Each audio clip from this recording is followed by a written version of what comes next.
All right, guys. Fula come to you with another Guerilla boxing video. So, what I want to talk about is I kind of want to talk about the fights that are not being talked about right now. We have, I believe, a couple of fights lined up that can prove to be pretty notable fights, but they're not being talked about right now just due to the fact of the level of opposition which the people are fighting. We all know about the Tank and Ryan fight coming up. We know that I believe Shakur Stevenson is fighting this weekend as well. We know that Devin Haney is fighting Loma, and for better or for worse, which I can give a rat's butt about, we know that Canelo is fighting John Ryder, you know what I mean? Which I don't care about. Nobody gives a crap. The only people I want to see, the only reason I would care about a Canelo fight is if one of my favorite fighters in boxing was in that fight. And, unfortunately, those favorite fighters fit the category of an opponent that Canelo will not choose to be in a fight with. So what I want to do is take a look at a couple of fights we have coming up and, you know, um, yeah, go over that, you know. Um, just give me a minute. Give me a minute. The first fight I want to talk about. Okay, so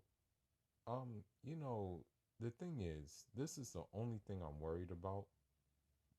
But I'm starting to he's starting to grow on me more and more, just how he boxes and the footwork and just his overall demeanor and his hunger is starting to grow on me. And that's Janibek Alim Khali. Um, so he's fighting Stephen Butler. Um, that fight, is going to be on May 13th. I'm looking forward to it. A lot of people said in his last outing he was exposed because, of course, he didn't knock the guy out. And that guy, I think his name was like Denzel Bentley or something. He presented to be a tougher challenge than, advertised. And, it required Janibek to outbox him, basically, in essence. And it was kind of similar to the case with Joran and his last opponent, who proved to be a tough touch. And, Joran Ennis just outboxed him to a unanimous decision, right?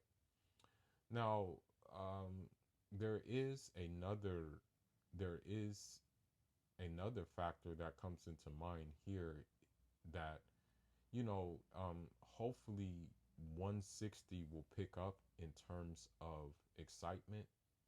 I think that you have Erickson Lubin in June fighting at 160, making his 160 debut. I think you have also Erislandy Lara, since Triple G vacated his belts, is now the full-time IBF champion, if I'm not mistaken. So, hopefully down the line, what we can see is a unification fight. Janibek, Erislandy Lara, two boxers who can punch, two boxers who can sit on their punches. So it would be interesting to see.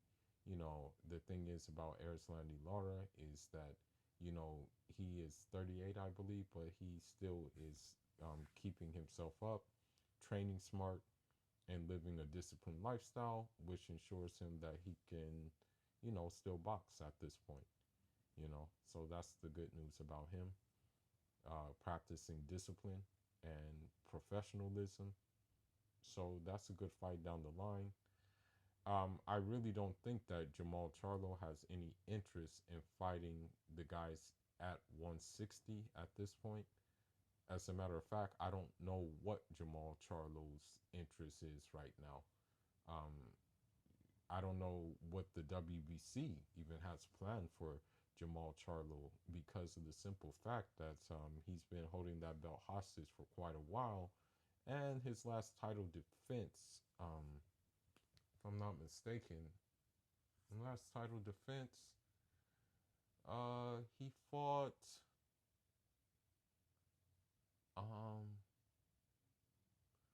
trying to remember.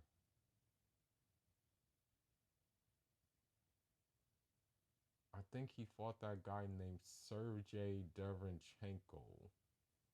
I think that was actually his last fight, was Sergey Derenchenko, if I'm not mistaken. I don't know if he fought after that. I don't know if Dennis Hogan was after that or was he before that.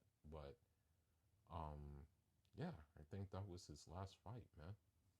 It's been a while since that dude has actually fought. So, with that being said, I don't know what he wants to do. I know Janabek Alim Khali called him out. He said, I want the belts. I know that, Jamal Charlo disregarded that, and we know that he probably is not going to fight him. However, it will be nice to see him back in action on May 12th. So I'm looking forward to that fight. Um, you'll know by the end of this video what type of fighters that appeal to me in regards to um, my style of boxing. Now, another fight, and this is going on at 154, and it just kind of came out of nowhere. We have, okay, let me see real quick. Okay, we have on April 8th, which is not too far away. We have um, the 154 pounder from Uzbek, the Uzbek Dream, basically. We have him fighting Iqbal Ibokwe. Yeah, Ibokwe. I don't know much about the Ibokwe guy, but this is a fight with Israel Madrimov. I rated him. He's, to me, like one of the guys at 154, ready to step up, ready to make his mark. I think he has the tools in the shed to, possibly do some damage at 154. 154 has been pretty silent as of now, and the reason that being is, you know, I guess you can even say that Jamel Charlo is a champion in recess due to his injury. So, he's holding all the belts, he's holding all the hardware, but, you know, I believe that afterward he's going to fight Tim Tszyu.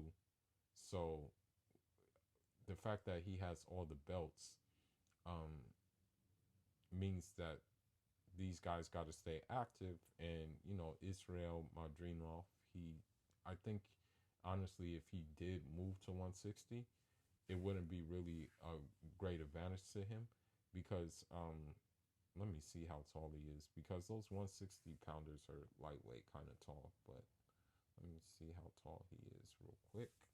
Just give me a second.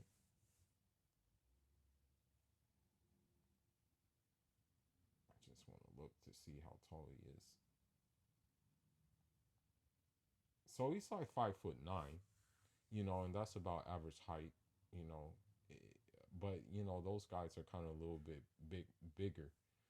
So I don't know if he could hang at 160, but maybe he can. You never know.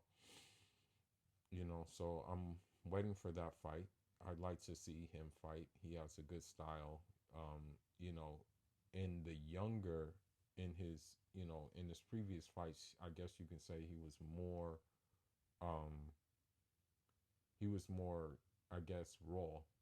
But in his last fight versus Mikel Soro, which ended in a no contest due to a clash of heads, he was more calm. He was more composed.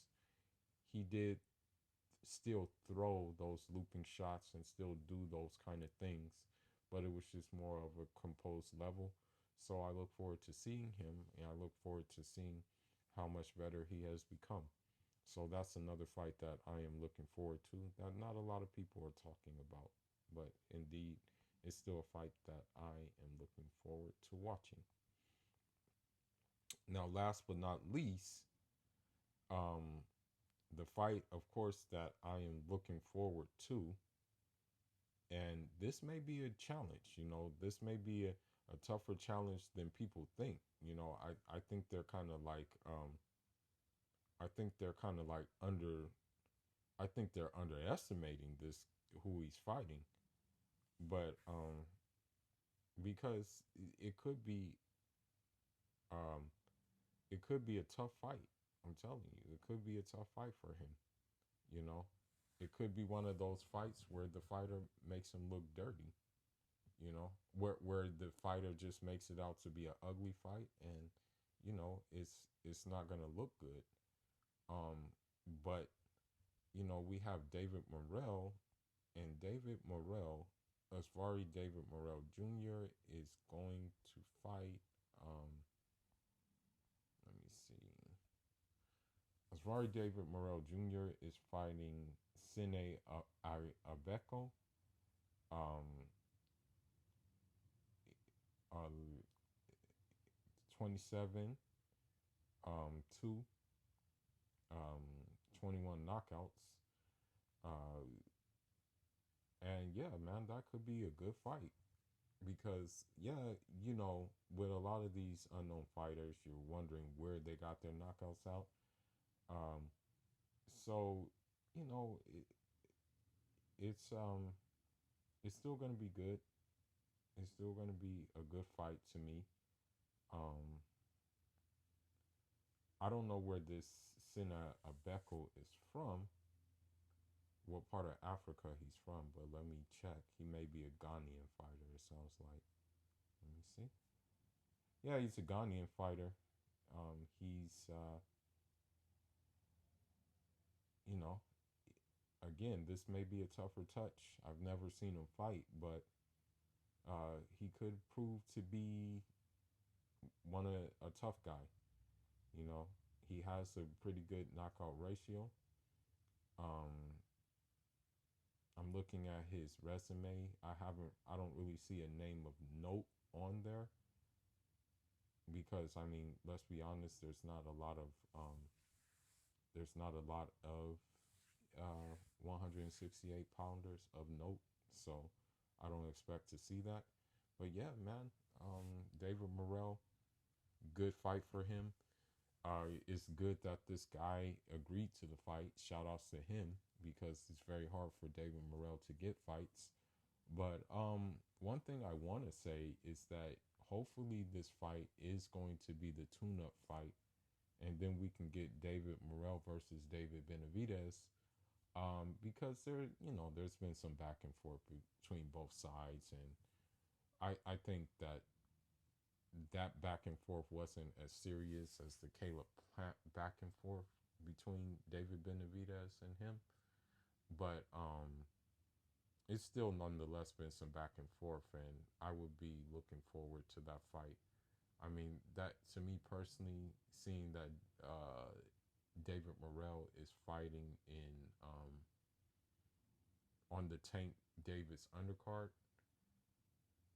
I think that it would be fair enough to say that if this fight goes as planned, him and David Benavidez should fight in August, or push comes to shove, fight in September. But I think that now with this dynamic, because David Benavidez just had his fight with Caleb Plant, so he's still like in ready mode. If they get something done or have an agreement after this fight, then that would be a good fight to pursue. Because one thing is, Jamal Charlo has not mentioned David Morrell Jr.